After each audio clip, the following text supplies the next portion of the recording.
Cuttack Badamba block रे पायखाना दुर्नीति अभियोग गृह निर्माण घोटाला को नहीं चर्चा रे थिबा बड़म्बा ब्लॉक एवं पायखाना दुर्नीति को नहीं चर्चा रे पायखाना मिल नथिबा लोकंक नारे हजार हजार टंका उठाई जाइथिबा अभियोग होईछि। घोटाला को चपाई देबाकू उद्यम करा जाउथबा बेले बीएलडब्ल्यू एवं एसएचजी उपरे कार्यानुष्ठान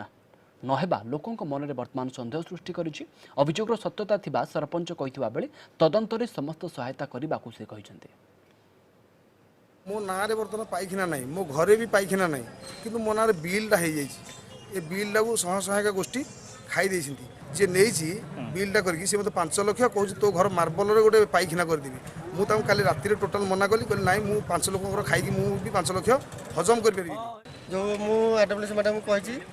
जड़े दुई जन मत कम्प्लेन कर कहीं पैसा पाइना सर से पाइबे से मत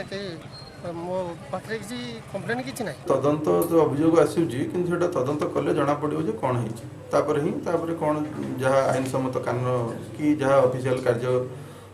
जहाँ कार्यानुष्ठान निया कथा नहीं।